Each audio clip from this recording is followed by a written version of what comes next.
Hi, everyone. How's it going? My name is Jan Isaacs. I'm the head of global growth for the Founder Institute. Super excited to have you all today. We have yet another amazing webinar planned out for everyone. For those of you who's going to be watching the recording, thank you for taking the time. Today's session is all about corporate innovation and developing and successfully implementing an effective innovation strategy. We have Abe with us from Rainmaking. He's the original rainmaker, I would say, from the region. He's been a very active mentor. So Abe, thank you with Founder Institute Middle East, Founder Institute GCC, Founder Institute Silicon Valley. So he's a very active mentor within the Founder Institute, and he's also a very active mentor within the region. I'm sure he'll talk about his biography and like his experience with Startupbootcamp and some of the amazing things he's done within the region. So, you folks already probably know me because I've hosted hundreds of these. But Abe, do you want to unmute yourself and let's get things started? Yes, thank you very much, and thank you all for attending. Let's dive right into this. Let me just share my screen so we can dive right into this, and hopefully this will be a very good session for everybody. And my hope is that you guys would have benefited tremendously from this. Okay, so let's talk. Let's talk about what I've done before. I'm gonna briefly just skim through what I've done. So I am the CEO of Startupbootcamp and Rainmaking in MENA and Africa. We have been I've been with Startupbootcamp for the last 5 years, and we've done quite a lot of investments and acceleration, and even incubated a lot of companies as well in different verticals. We specialize in fintech, tourism, hospitality, and sports tech. We've done other projects like smart city and e-commerce, but this is what I'd like to say. By personality, apparently I'm a rainmaker, which is always funny because I work for Rainmaking. So I guess I help a lot of companies make money. Here's a bit of my past. So I was one of the I've started my own companies like Crystel and ZenHR. Crystel today employs around 2,500 employees. ZenHR was one of the first HR solutions in the MENA that introduced different types of business models. Plus, really, we're one of the first companies to offer cloud-based, SaaS-based HR services. My earlier career, I actually worked for a couple of telcos. The biggest one was Verizon and Vodafone, and now I'm currently at Rainmaking. I went to school in a couple of places. I have a degree from University of Western in Canada, but I also have an associate innovation degree from MIT and business transformation from Columbia. As you guys were aware, I do actually help a lot of accelerators, and I do mentor in a lot of them. Founders Institute is one of them. I also have a couple of podcasts if you guys want to check them out. I have the ABZ show. I have also a show called The Pivotal Show. We talk about tech, and we also I did a podcast series for the Big Five in construction and property tech with Startup City. Here are some of the companies that I actually started or invested in or very active in. Some of them are no longer here. Some of them are there. Some of them have been exited already, but these are some of the experiences that I've had. Okay, so let's dive right into this and go into what is innovation. And so innovation is an improvement of a product or a service or a business model or strategy, but it has to be useful and novel. So sometimes things do not make sense, but you're building onto it, and that's why innovation can't really be very well defined. But actually, this is the HBS definition, and I generally like this definition where it is an improvement of some sort of the business, whether it comes to product or offering or business or model. So what are the types of innovation? One is sustaining, where it's a small constant improvement in the product, like small enhancements. and this is what happens for its existing. The other one is disruptive, and this is where in technology you keep hearing the disruptor. This disruptive is usually what something new coming into the market that is completely different, not the same way that things have been done. When companies entering and claiming a segment, so a lot of times disruptive, they're creating a new segment as well, right? At the bottom of the existing market, or creating an additional segment to serve the customer base where it wasn't there before. So that's really called disruptive innovation. So in disruptive, it goes into two parts. There's low-end disruption, and there is new market disruption, where they create a complete new path to innovation. And in the low-end disruption, there is always, very minimal changes, affects low cost to the business. So it's like the evolution or the optimization of a certain process or a certain business. So usually the innovators own that segment. Like you want to talk about, like I have the examples as Toyota and General Motors. They own it, so they do incremental low end disruptions. Changing, tweaking, better fuel efficiency, but nothing crazy. While new market is when they create a brand new market, like what smartphones did 20 years ago, what shared mobility like Uber and your Uber alternative in every country did to the taxi service. Even here, your EVs, your electric vehicles, to what they're doing to the traditional auto market. So that's the new market disruption, comparing to the low-end disruption. Again, let's talk about the disruptor and the disruptee. So Sony with the digital photography, what they did with Kodak and film photography, they came in and they, with a lot of definite disruptive innovations to really take the film industry to challenge them. And again, if you look at the chart, so Kodak was the aqua blue line on this chart, where they were, slowly disrupting by low-end disruption, while Sony is the yellow line, where it came in with like a big disruption index. And at the point where they meet is where one creates either a new segment or wins the market. Same thing what Netflix did to Blockbuster renting DVDs, what Kareem or in the Middle East or Uber did globally to the normal taxis.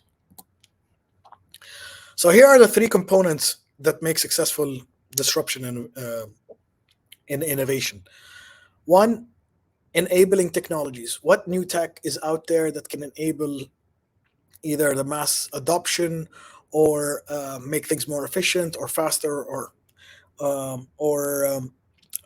makes more money. Also, coherent value network. Make sure that everybody is aligned and creates value for everybody. And that's what happens. Like we talk about shared mobility. Now they gave access to everybody to become a part of a major issue in every city, which is logistics and transportation. And then always an innovative business model. You pay per ride, you don't have to subscribe. So that aspect always comes in. So usually disruption, there's always a business angle to it. Why would people switch from their regular to something new? It's usually either more efficient, cheaper, or people get more value. So again, so I just honestly explained the next 3 slides, but I'm going to go through. So enabling technologies, will obviously, it'll be much easier to scale, and that's why it's more affordable and would actually access to more wider parts of the population. Innovative business model. How do we bring in low-end customers, and how do we bring non-consumers into the segments. A lot of people started using stuff that they've never used before, because now getting into that is much easier. You know what I mean? And the last one is suppliers and everybody's benefiting. So it's a win-win for everybody. So that's usually when disruption is really, really effective. So here's a glimpse on a fintech industry. Whoever is in fintech, this is a small business case. So, there are trends in the fintech industry. Some of them were revenue-based fintech platforms that actually gave access to lending instead of people going to the bank. So now they have alternative companies globally that are actually into the lending space without you going to the bank. Foreign exchange solutions, you download 1 million apps that can now do foreign exchange, and again, you don't have to go to your local exchange office or the bank to exchange certain money, so it makes it much faster and quicker. Regulation, every country has its own regulation, but with that comes different aspects of innovation, because some markets are ready and prone to do certain things other than other markets. How do they prevent fraud? How do they implement authentication or biometric authentication? How do they know it's you? So this is something that RegTech is definitely something that is growing. Open banking, more and more now we're seeing more companies getting into fintech because they can do some kind of financial institution kind of route instead of going to the traditional bank. Plus, banks themselves now are offering services directly, not only just doing banking, but they're helping companies get into other things like lending, like remittance.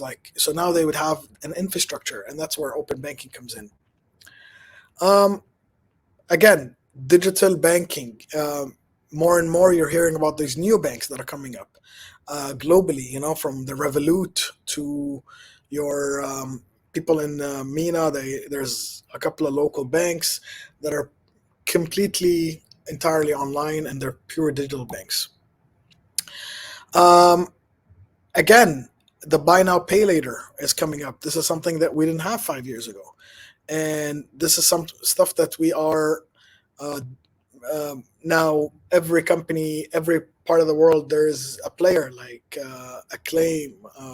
Reclaim, or in Tamara or Tabby in MENA. And then there's other real-time trends that are happening globally and regionally when it comes to fintech. Real-time payments. I remember when I went to university long time ago, where if the family wanted to wire me something, I'd have to wait 3 to 5 days, while now there's actually real-time payments. And then also a lot of cloud-based core banking, which helps build up either banking apps, or you can log in online and check everything. You don't need to they've kind of eliminated you visiting the branch kind of thing, with more and more cloud-based core banking coming in. Okay, so innovation as a necessity. So I know these are a bit of complex slides, but actually they're very simple to explain. So companies usually focus on sustaining innovation to make their, so these are what we talk about, the smaller changes, when you get updates, daily updates like your iPhone does, every week you get a new update, but because they're sustaining innovation. So the performance and improvement of, gets better and better as you're, with time.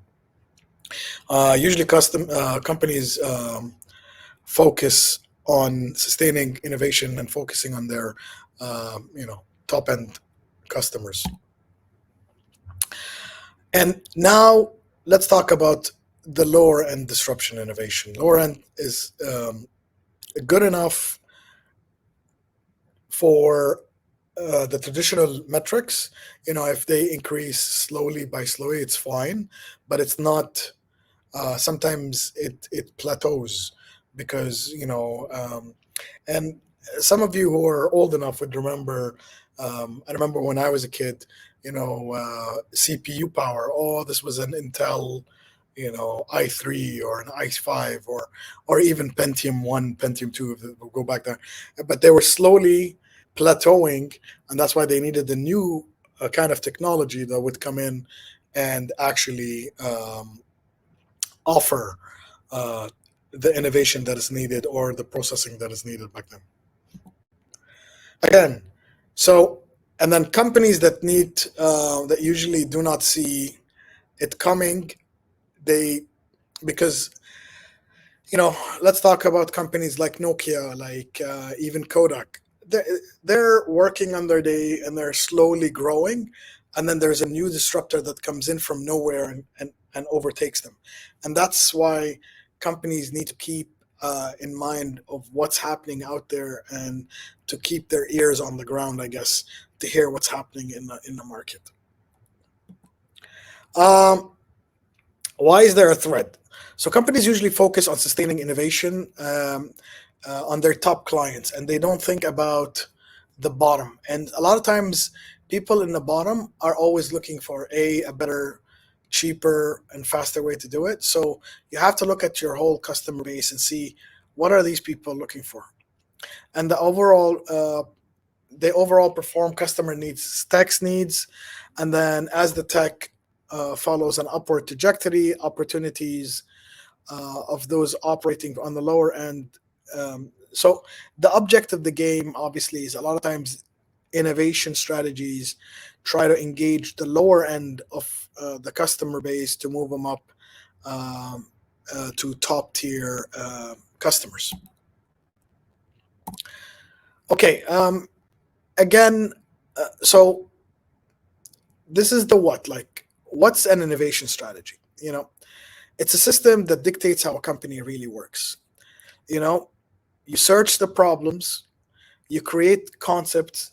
It's for most of you that are in tech, it's like agile development, and then select which projects that we really need funding. It's exactly the whole agile process of building anything. So it's yet usually never a waterfall approach. It's always, you know, we're strong in these three fields. Let's see what's out there globally in these three fields, and then come up with the top two ideas in each field, and then test them.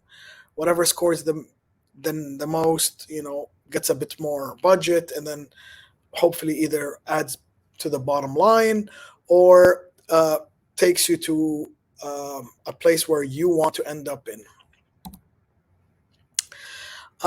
Again, this is why with innovation strategies, different parts of organizations are usually you need different parts of the organization to actually get the ball rolling, or like the flywheel as I have here.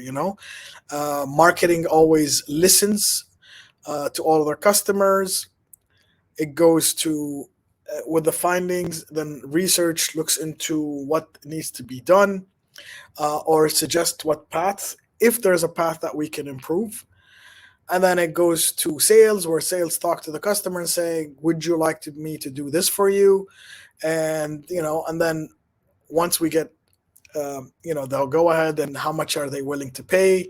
Then it goes to business heads and then gets solidified, and the cycle keeps on going. And that's how usually innovation is done. There's different types, there's different ways. Sometimes people start at R&D and then end up in marketing. But again, any part of the cycle you can start from, but it's always in that pattern. Okay, the how. So connecting innovation to your strategy. Understand how to achieve a competitive advantage. To do so, you really need to ask these three questions. How will innovation create value? So again, how is this new product that is being offered gonna really affect our customers, and would it create more value, or is it just gonna create more work for us?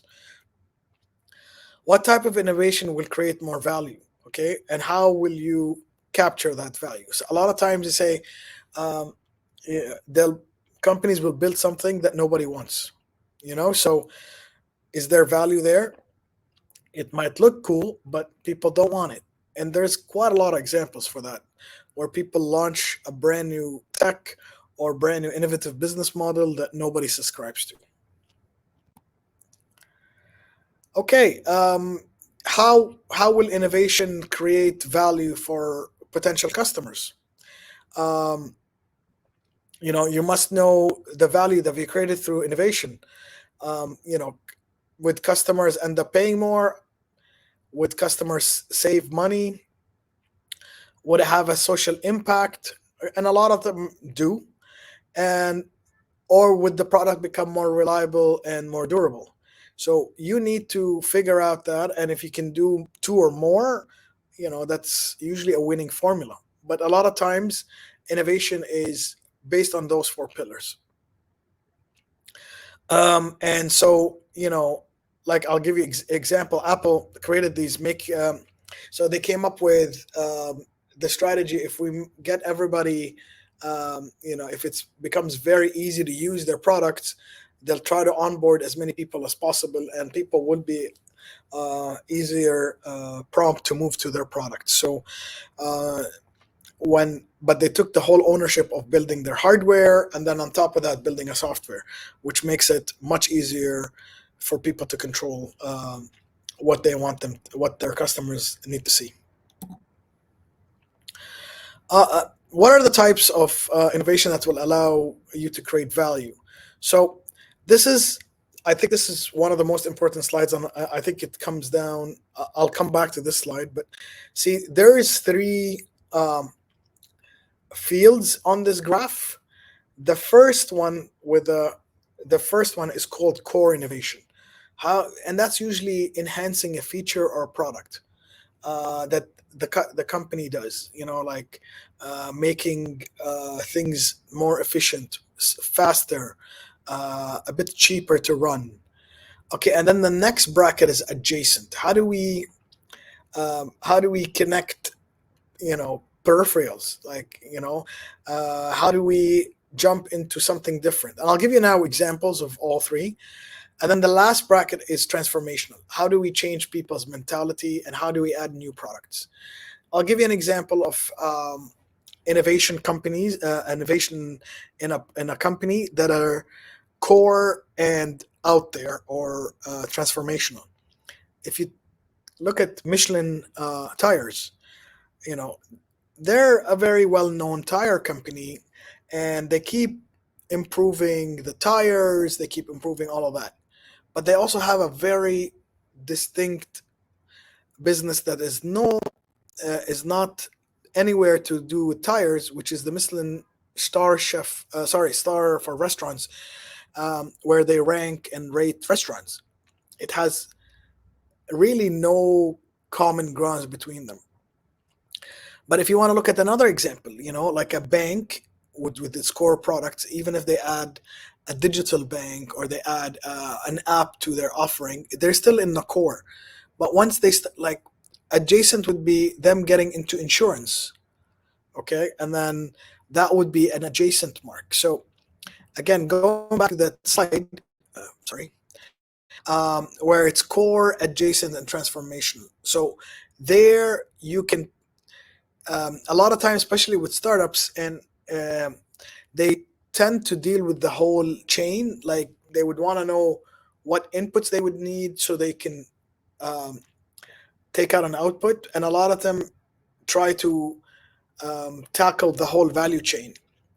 While very established companies, they know where their data or where the input is coming from, and then they only deal with the output. So this is where the core, like very big established companies. That's why you don't see big established companies like Microsoft making cars. They might actually, but they only focus on core and adjacent. Only companies that are trying something completely different and they're very entrepreneurial, they will get into the transformational part. So this is a very brief on what how to capture value and and it really depends on the talent in the company, their attitude, and their ability to accept failure. And then the third thing is, are what kind of businesses do they want to actually venture into? A lot of times they will always play around the same area and not go something completely different. Let me give you Apple as a study case. So again, how will innovate? Sorry. So as they make the products easier to use, it gets people, whoever is on their products, really harder to switch, and B, they can onboard customers much faster because everybody has a unified user experience. And then again, then they adopt. Okay, so what do we do? What does Apple do? Do they develop a core and adjacent and transformative innovation solutions, and then they build the ecosystem around all three, and that's what happens. So, and how did they do that? Clean designs.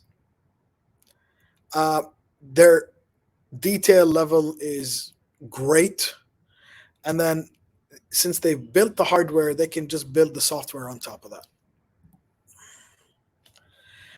Again, if you look at Apple, core is when they build new phones, iMacs and Macs and iPads. The adjacent is when they've released the AR VR headset. They're getting into machine learning and AI, digital health, and then transformative is when they're going to build a car or they get into fintech. Fintech can be adjacent because I know they have a wallet, but fintech is more when they get into lending and buy now, pay later and stuff like that. So they get into that. Again, if you look at their strategy map, here are some of the companies they've actually invested in or acquired or did partnerships with on every one level of the transformational part. Again, so companies can capture a share of the value of innovation generated by doing three things usually. And this is what Apple did, actually. They did some venture building that created the Moonshot Labs, which is where they create brand new products. They test different things. They play around with a lot of startups and they engage with a lot of startups, and they've created the Apple Entrepreneur Camp, where they invite founders from a lot of cool companies to come in and speak or to come in and showcase some of their startups. And they do a lot of scouting as well. And then they do co-venturings. They enter in partnerships with Volkswagen, as an example, or they do, the CarPlay product was actually done with somebody. So they do a lot of collaborating projects and co-venturing.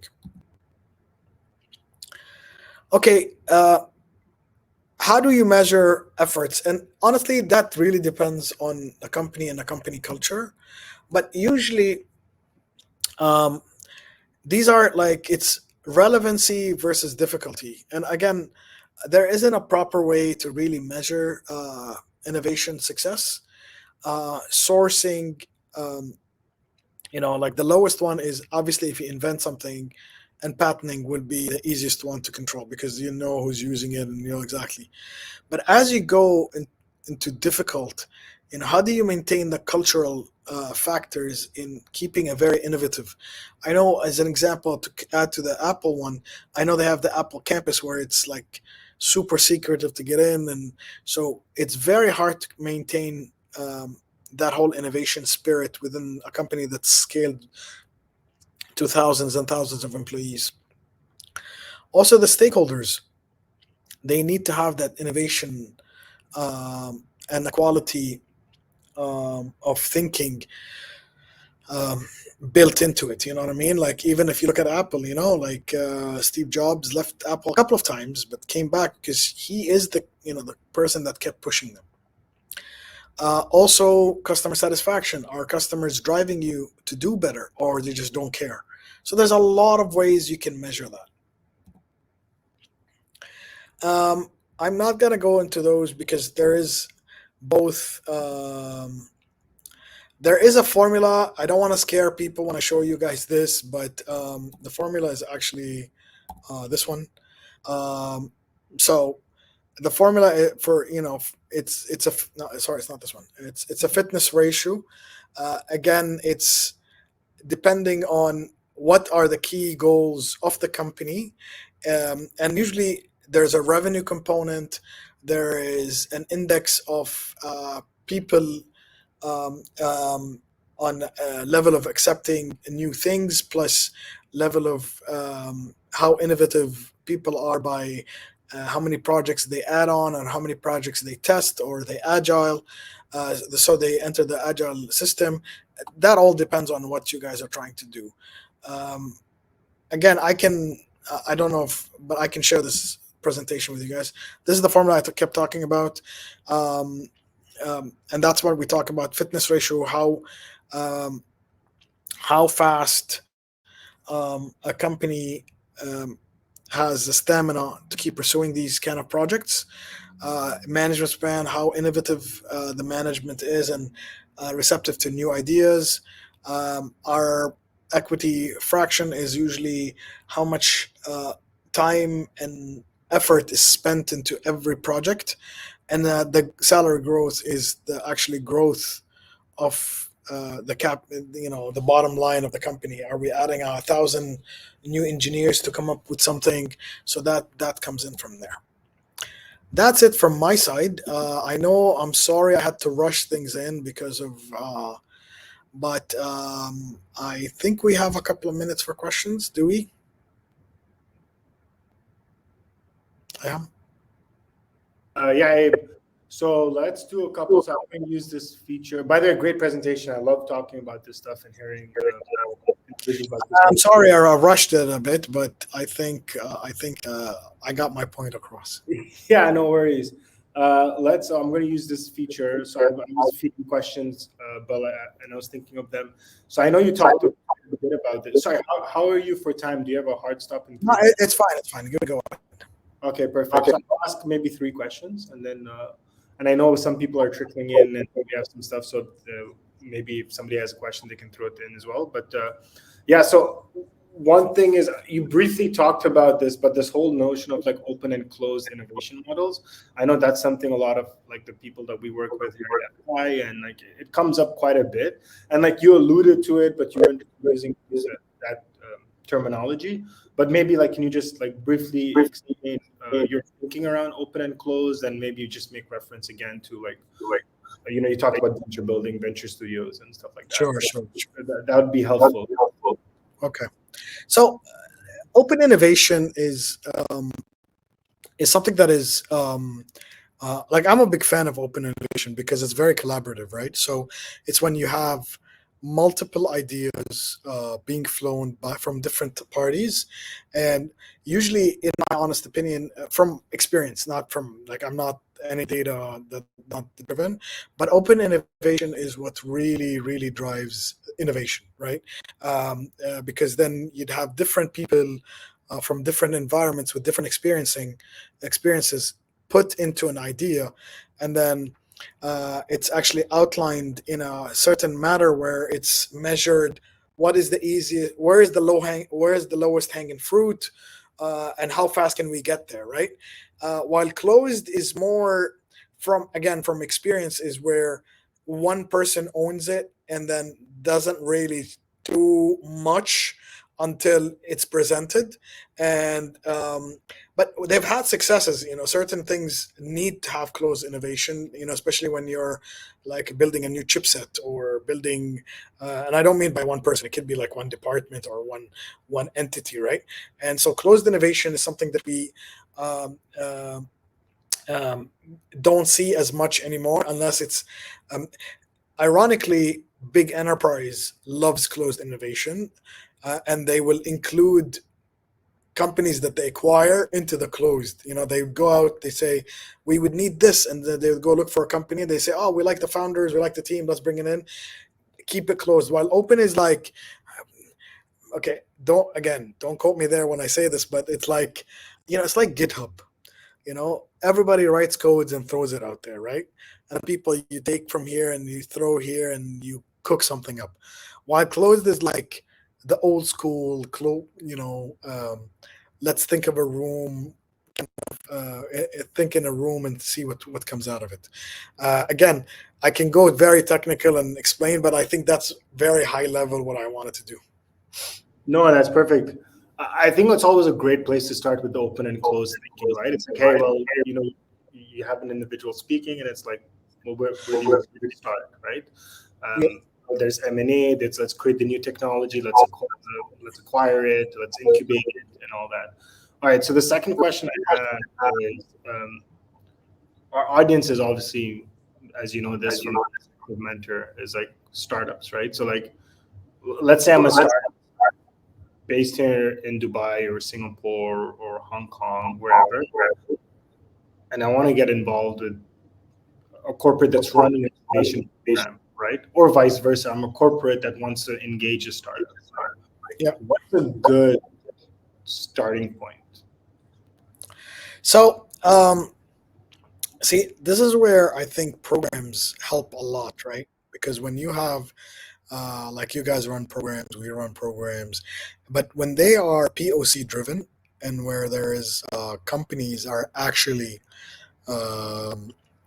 offering proof of concept or getting involved with the startups to show how they can benefit, I think that's the beginning tip of that whole aspect of how can startups get involved with corporates, because they need each other, right? Because usually corporates have the budgets and startup would have this innovative, usually tech when we're talking about the tech space, but they don't have enough data points to feed it in to get to where the results are, right? So it's more like, let the corporate bring the data, bring the customers, and let the startup, is the engine, and let's right. So that's how. So programs is one of them. Number two is literally competitions where you'd enter. I know in Dubai and in Singapore, both Dubai Chamber of Commerce and Singapore, they do challenges where a corporate or the government does a challenge, and then they invite startups to come in and challenge, and then from there, either the government or the corporates learn how to collaborate and how to have this open innovation space between them and their startups. So those are usually good places to start. Awesome. That's a great one. We have a question here from Hadi. Let me just bring it up. He's asking, how can companies balance the need to innovate continuously while maintaining their core business operation? And this is a tough one. An interesting one, because it's like, you and I both know, like, hey, we want to innovate. Let's go. But it's like, oh, okay, all of a sudden allocating like, or it's like, hey, we want to innovate. Okay, I'll allocate one developer, half a designer, and 3 hours of a marketer. Go innovate. And you're like, what? So would love to get I'm sure you have some clients on this, but would love to get your take on this. So honestly, every part of the company, from the CEO and founder to the developer, really, really needs to get involved in innovation. And I'll tell you why. Because the CEO would obviously usually hear what his competitors are doing. And so they want to know how they got into that space, right? Or even the developers, even the marketing team, they would want to know what's going on in the market. And this is where the core and adjacent that what I'm talking about. So sometimes, and I know a lot of startups pivot, you know what I mean? And they usually pivot into the adjacent side. They start with a fintech, suddenly they become a reg tech, suddenly become the insurance tech, right? So because their clients are telling them, this is not what we want, this is what we want. And then they slowly pivot into whatever that needs. And it's the same thing with innovation. You know what I mean? If your developer is online saying, "Listen, I found a new tech stack that we can build that's efficient, more cheaper to host, faster to fix," like that. So people do that. Uh, at the business level, you know what I mean? Like, if we implement certain processes, we can drop the cost by 20, 20%. Okay, that's another huge disruptive innovation. And it's really, really hard, like from the 4 people startup to 1,000 people. How do you cap it? Where do you play? But it depends on genuinely the appetite of uh, the company. Like if the founders are very usually the when the founders are very innovative, they will hire people that are kind of like them, and it'll be a part of their culture. While when you talk about huge customer new companies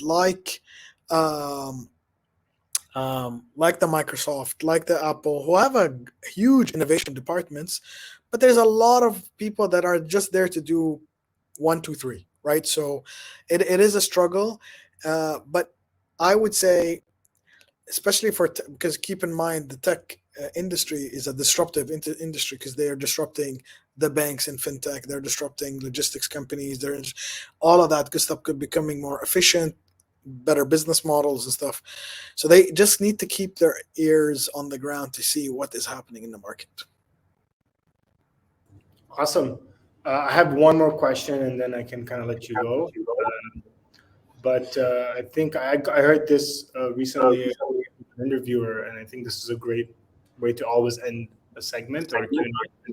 But it's like, do you have something like a qualitative insight or a gut insight in the corporate innovation what you're seeing, but you don't have the data to back it up just yet? Like, or like, what are some of the early indicator of some of the trends that you're seeing in things? Honestly, right now I actually spoke to a couple of our corporate clients, and they still depend on the old school way of listening to what is happening on the ground. You know what I mean? Like the marketing team um, listens to the customer saying, "Hey, by the way, the similar product in another geography is adding this. Is this coming to Arthos?" And then, you know what I mean? Are you ever going to localize this feature and stuff like that? It's usually feedback is the first catalyst to innovation, right? So it's something that a lot of corporates have been implementing, the feedback loop, from NPS to your basic voice of the customer programs, where they really listen to what's happening and then come and adjust accordingly. And this is um, like I've literally heard more and more companies talk about voice of the customer programs in the last year than I've heard in the last 10. And maybe because COVID and all of those did affect it, but that's where they started from. But is that, and that's not necessarily a negative. That's a good thing. Like the more Yeah, customers. Okay, got it. yeah. So do you have Are positive because the feedback is tells them where to go, and then people adjust quickly. You know what I mean? And then they can save, uh, uh, not only save but usually upsell a lot of businesses, because then they're like, okay, we'll give you this. How much money would you pay for it extra? And then people would say, yeah, okay, I'll do this, and that's where it goes from there. got it? Sorry, the only one thing that I want to touch on is just, you talked a little bit about startup bootcamp, but you just like grazed over it. Maybe for the audience here, just as we wrap up, like, do you want to tell like what it is and just kind of the genesis Sure. of what yeah, just Yeah, sure, no problem. So okay, so Startup Bootcamp is one of the largest accelerators on earth as well. We're actually Europe's largest accelerator programs.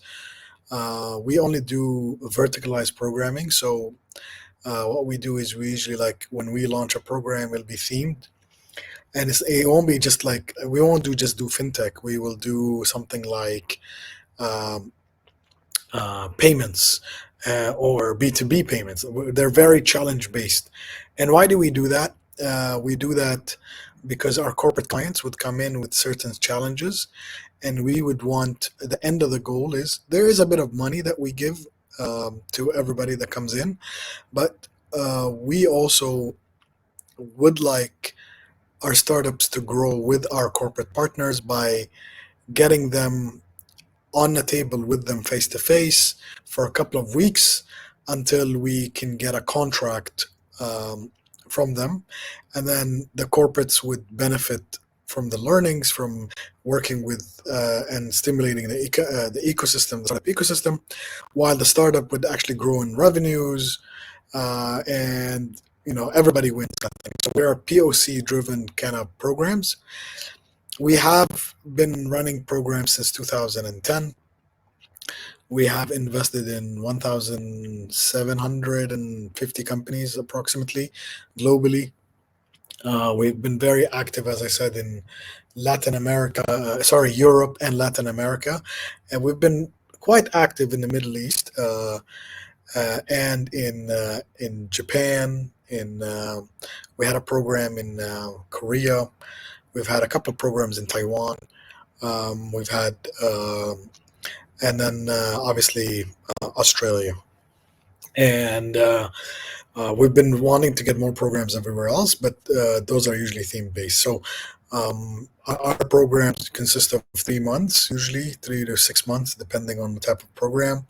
They're, as I said, they're partner driven. So that means that there's challenges, there's exact challenges that we want to fix real world problems. And graduates from that join our alumni network, and we try to help each other by connecting different sides of the world to each other, hoping that the community grows bigger and bigger, and more business is exchanged between both. Awesome. No, that's super awesome. Very insightful. Abe, thanks so much. We're just coming up to time here. The way I like to end these is just like any words of wisdom. You've been in this space for quite some time. Yeah. Say over, I think, 10 to 15 years or so. Yeah, any words of wisdom for the audience? Honestly, so I would only give one, I kept talking about feedback, and honestly, always listen to your customers and your employees, because they are the ones that driving, the company. Always have this balance between gut feeling and data. Obviously, as the company grows bigger and bigger, data becomes a bigger play. But in the beginning, especially in launching anything, if you believe that you need to be there, I think you should always follow your heart. And I think that's something that nobody talks about is failure. And it's okay, you've tried and that product or feature or idea didn't go through, but that's what innovation is all about, right? And that's what you guys are all venturing in. So take the chance. When it hits big. But if it doesn't, it's okay. You try another idea and you move on. So just keep that tough skin and move on. I think that's something that I'd want to give everybody. Perfect. That's sound words of wisdom. All right, folks, we'll wrap up here. If you go and we'll send out the recording. Abe dropped some great nuggets here. Yeah, and then we'll also get the deck from you, Abe, and we'll push it out to the audience. So hopefully in the next 24, 48 hours. With that being said, everyone enjoy the rest of your day. And yeah, I guess we'll just chat shortly. But take care, everyone. Take care. Thank you.